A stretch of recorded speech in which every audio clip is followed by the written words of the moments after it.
Estamos de volta aqui no conjunto da Igreja de São Francisco com o arquiteto Jorge Santana. Estamos conhecendo um pouco mais desse rico patrimônio da nossa história paraibana. Jorge, eu queria que você contasse algumas particularidades aqui da parte de dentro da igreja. Aqui, bom, infelizmente o altar-mor foi perdido, né? Não foi recuperado. Esse trabalho de restauração aqui da igreja iniciou no fim da década de 80. Para quem não sabe, licença, ele foi perdido por causa dos cupins, não foi? Não conseguiram recuperar? Não conseguiram recuperar. O trabalho começou no início da final da década de 80 e terminou no final da década de 90, 10 anos fechado, né?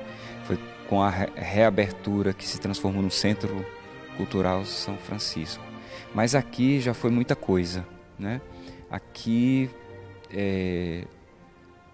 foi ocupado pelos franciscanos, lógico, que eles vieram auxiliar os jesuítas na catequização dos índios. A edificação já foi de ordem franciscana, né? De ordem franciscana.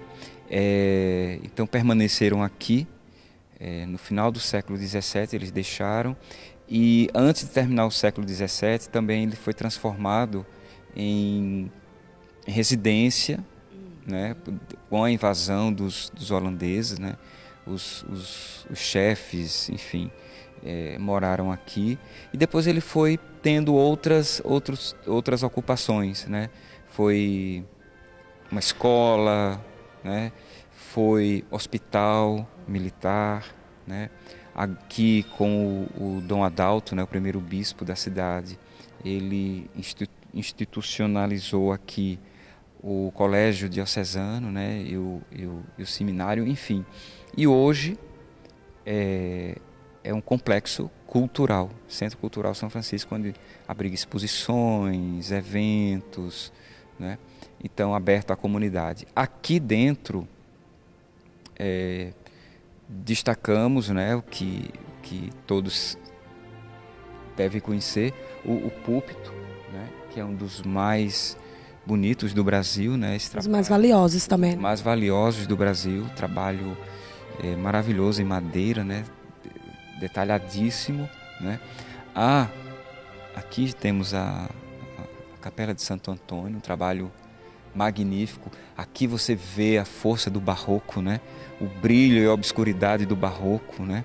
O jogo de formas, as instabilidades, né? Refletidas aqui na decoração, nesse trabalho em madeira, as nossas folhagens, as nossas frutas, os nossos anjos, né? É um trabalho maravilhoso, né?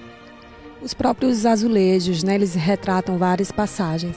Isso reflete um pouco o cotidiano, né? daquela sociedade e nesses azulejos também você consegue identificar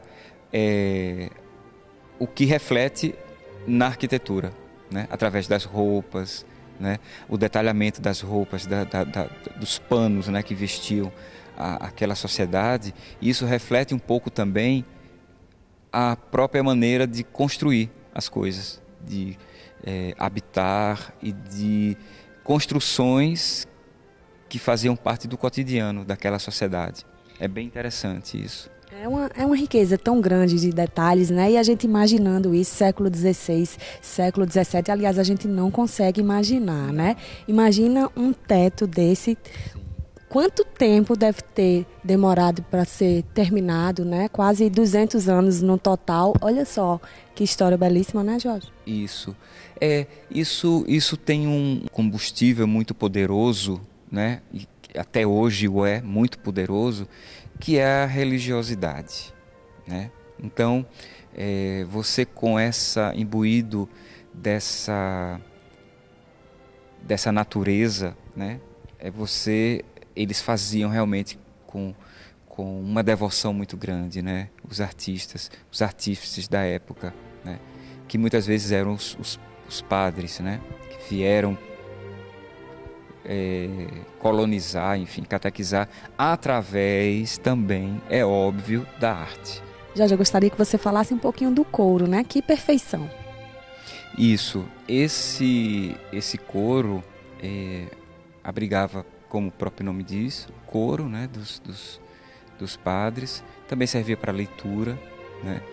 Tem uma estante para as partituras no centro, tudo madeira, os bancos, essa grande estante, e tem um Cristo, né, virado para dentro do coro, lindo. E eu acho uma coisa linda essa treliça em madeira, que de lá eles visualizavam, né, aqui embaixo a missa, a cerimônia.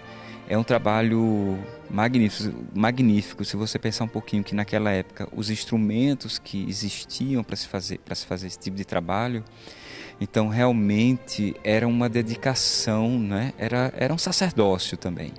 Você fazer um trabalho desse, né, dedicado a Deus, tinha que ter uma força a mais que motivasse essas pessoas a fazer um trabalho desse porte, né, dessa complexidade. Em si, o trabalho mostra a devoção. Isso é muito bom de observar. Jorge, todos esses detalhes, claro, têm uma grande importância artística e cultural, né? Eu estou adorando essa aula que você está nos dando, mas a gente vai ter que dar uma pausa. A gente vai caminhar num outro local aqui, né? Uma particularidade.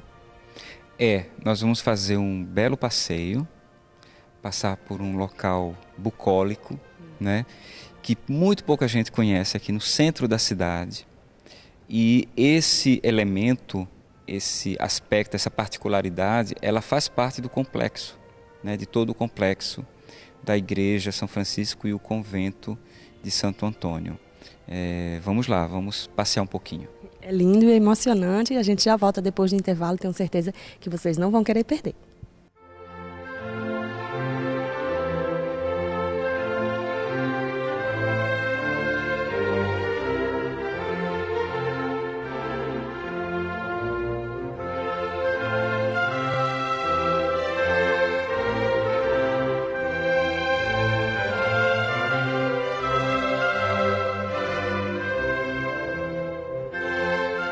Então, Jorge, aqui é a fonte de Santo Antônio, né? Onde os padres desciam para buscar água. Os padres andavam um pouquinho para buscar água, hein?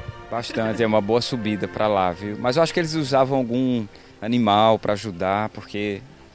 Imagina, a água encanada não existia, tinha que descer, fazer todo esse caminho, apesar de ser belíssimo, mas todos os dias não é fácil, né? Exato, E por muito tempo essa foi a única fonte de abastecimento de água potável aqui no centro da cidade, né?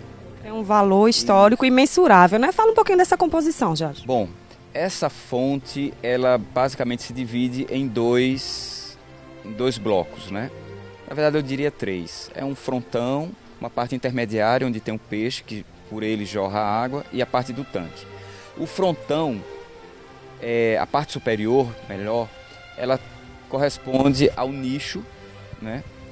Em composição com os elementos decorativos ao redor, forma um retábulo, né? Um retábulo que geralmente a gente encontra nas igrejas, no interior de igrejas. Aqui nós temos um nicho onde provavelmente teria a imagem de Santo Antônio. Acima, na primeira cartela, tem o agradecimento à contribuição para a construção da fonte. Embaixo tem o nome do Santo Antônio, né? E na parte mediana você tem ainda 2 cartelas com inscrições de agradecimento a Deus pela fonte, pela água, enfim. Alguns elementos do barroco, né? Na verdade ela é toda cheia de elementos, ela é barroco rococó. Então você tem elementos de curva, contracurva, cornijas, enfim. Tem todos esses elementos que fazem parte desse estilo arquitetônico, né? E o tanque, ele é desprovido realmente de qualquer elemento decorativo. Jorge, muito obrigada pela sua participação, obrigada pela essa aula, né? Com certeza os nossos telespectadores puderam conhecer um pouquinho mais da nossa história, né?